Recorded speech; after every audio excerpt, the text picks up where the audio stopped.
It started with a push notification no one wanted to read. Malcolm-Jamal Warner, dead at 54.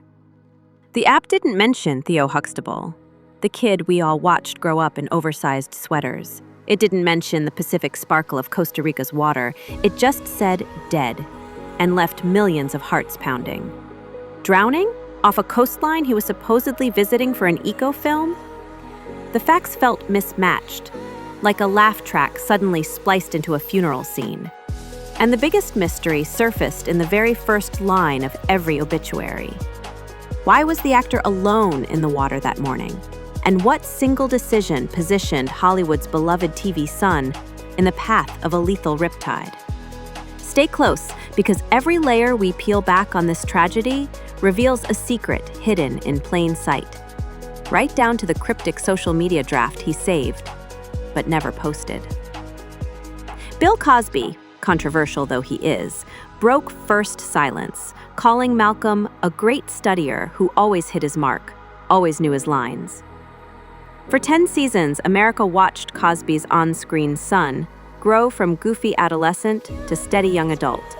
And now, the man behind that glow was gone overnight. Yet Cosby slipped an odd detail into his statement. Malcolm calls her regularly, he said, referring to Felicia Rashad, the TV mom who held the sitcom family together. Why did Cosby choose present tense, calls, when Malcolm is now unable to dial anyone again? Was it a slip, or does it point to a final, unfinished phone call that morning in Costa Rica? Hang tight. The next segment digs into the last 24 hours of Malcolm's life, and the timeline is riddled with gaps that not even his publicist can fill. Let's back up to Saturday night, July 19. Malcolm, fresh off a recurring arc on 911, checked into a boutique eco-lodge near Costa Rica's Playa Negra. Staff remember him asking about dawn tides and local sea turtles. He carried a leather journal and a waterproof phone pouch, tools of a man excited to document sunrise, not a tourist, courting danger. At 5:42 a.m. Sunday, a beach cam recorded Malcolm jogging barefoot along the shoreline. He stopped twice, once to film pelicans skimming waves, once to jot a note. Then, at 6:07 a.m., he waded waist-deep into the Pacific. There's no footage of what happened next, just a 6:39 a.m. 911 call from an English-speaking tourist. A man's face down in the surf. By 7:15 a.m., local authorities confirmed identity. By 10 a.m., ABC News blasted the push alert. But a critical slice of time, 6:07 to 6:39, remains unaccounted for. To understand why that matters, we need to zoom in on Malcolm's newest passion project, a documentary he was set to executive produce titled Return to Source. Its thesis? Water rituals across African diasporic cultures. Irony? He died researching water just days before principal photography. But here's where the story pivots. A draft Instagram caption, recovered from his iCloud, hints he wasn't just researching, he was rehearsing something deeply personal. According to a tech-savvy relative, Malcolm saved a note at 4:11 a.m., titled Morning Manifest. It read, "Saltwater remembers. Today I let it remember me." He never published it. Was he planning a symbolic baptism scene for the documentary? If so, was anyone supervising? Costa Rican surf reports logged a sudden rip current warning, posted at 5:30 a.m., 37 minutes before he entered the water. Locals say seasoned swimmers respect those flags. Tourists often shrug them off. Malcolm wasn't a rookie swimmer. He talked in interviews about doing laps for cardio. Yet rip currents exploit even strong swimmers with sideways pull. Witnesses later told authorities they saw no struggle, just a body rolling in slow foam. That silence triggered a wave of industry grief, none louder than Jennifer Love Hewitt's. She posted, "A gentleman, an incredible talent, I cannot believe this." Her words echo every fan who still can't reconcile the comedic lifeblood of The Cosby Show with an ending this abrupt. But to grasp why his death stings so fiercely, we have to revisit the little-known origin story of Malcolm's rise and the civil rights weight he carried in his name. Born August 18, 1970, Jersey City, his mother Pamela named him after Malcolm X and jazz legend Ahmad Jamal. That double homage wasn't casual. She believed every time a teacher called attendance, They'd be forced to pronounce civil rights conviction and musical brilliance in the same breath. As a kid, Malcolm lugged that expectation like a backstage prop, heavy but purpose-shaped. By 12, he'd auditioned for the Professional Children's School in New York, balancing homework with commercial gigs. At 14, he landed Theo Huxtable. The nation watched him flub algebra, perfect his rap side hustle, and ask his dad for life advice. All scripted, sure, but simultaneously pressing societal refresh on portrayals of young black men.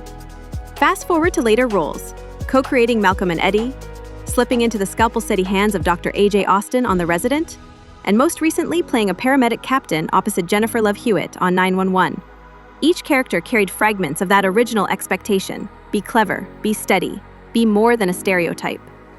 Which begs the hardest question: did the quiet weight he carried make solitude near waves feel like relief or risk? Stick with me. A confession hidden in his final podcast interview scratches at that answer. 3 weeks before heading to Costa Rica, Malcolm appeared on a niche mental health podcast. Mid-episode, he confessed ocean sounds reset his internal metronome. He mentioned prepping for a documentary that would explore how water rewires trauma.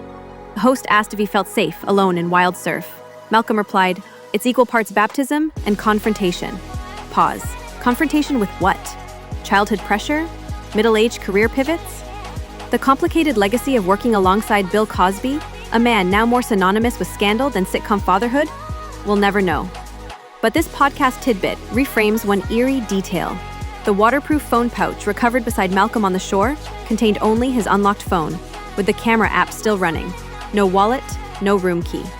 Investigators believe he hit record, propped the phone on a sandal to film himself entering the water. The phone remained stationary, waves never reached it, suggesting he waited beyond camera range before trouble struck. If he intended a self-baptism shot for the documentary, nobody was there to yell "cut" when the current gripped him. News of the drowning spread, tributes poured, but one statement arrived hushed and heartbreakingly simple. Felicia Rashad wrote, "My forever son, you carried joy into every room. Now may the water carry you home." Within hours, fans uploaded collage videos of Theo's greatest sitcom moments. The Gordon Gartrell knockoff shirt, the dyslexia breakthrough, the proud high school graduation. Each clip ends with studio laughter, laughter that now hurts. Meanwhile, talk show panels pivot to discuss water safety, while cynics question why no one from the crew of Return to Source accompanied him that dawn. Warner's reps have declined all comment, fueling speculation. Insurance documents for the doc reportedly required safety observers for any aquatic shoot. But filming hadn't officially begun. Gray area. Producers could claim malpractice. Family might claim oversight. Lawyers hover like gulls. And an even bigger twist looms. The documentary may still move forward, reframed as a memorial piece with Malcolm in absentia. If that happens, the phone footage might serve as his posthumous narration.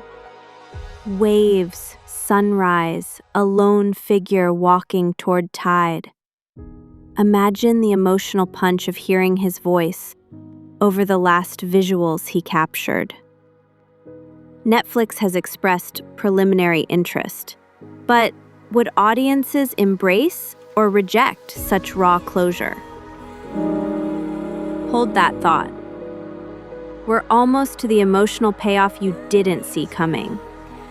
Amid legal inertia, a GoFundMe surfaces, not for funeral costs, but to fund scholarships for inner-city youth pursuing marine biology, honoring Malcolm's passion for water.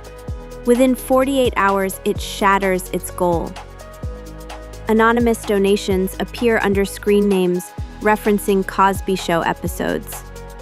Proof that decades-old sitcom magic still drums loyalty. One contribution stands out. $54,000 exactly, marked simply, Theo's Grade Point Average Redemption Fund. Fans recall the episode where Theo proclaimed he'd be just a regular person. The irony is gutting. Malcolm's final act may elevate countless regular kids into ocean scientists. That's weighty, poetic symmetry you can't script. Now cue the twist. The recovered phone note contains one more sentence, hidden in metadata. If you see this film, I found a deeper tide. Whether he meant enlightenment or actual undertow, no one can ask. Yet the phrase reframes his entire creative arc. Child star to adult actor searching for deeper currents. Jennifer Love Hewitt's grief post ends with heartbroken, but perhaps hearts break open to let new water rush in. And that leads to the moral you may carry forward. Creativity and risk often share a shoreline. Sometimes the price of chasing deeper tides is unfathomably high. So where does that leave us, the viewers who laughed with Theo and rooted for Dr. A.J. Austin? With a choice. We can freeze this tragedy in shock headlines, or we can let Warner's final passion, water healing, flow into our lives. Which tide will you ride? Either way, subscribe and ring that bell. When the investigation report surfaces, when Return to Source decides its fate, when the Scholarship Fund names its first oceanographer, we'll dive back in, keeping curiosity afloat and memory alive.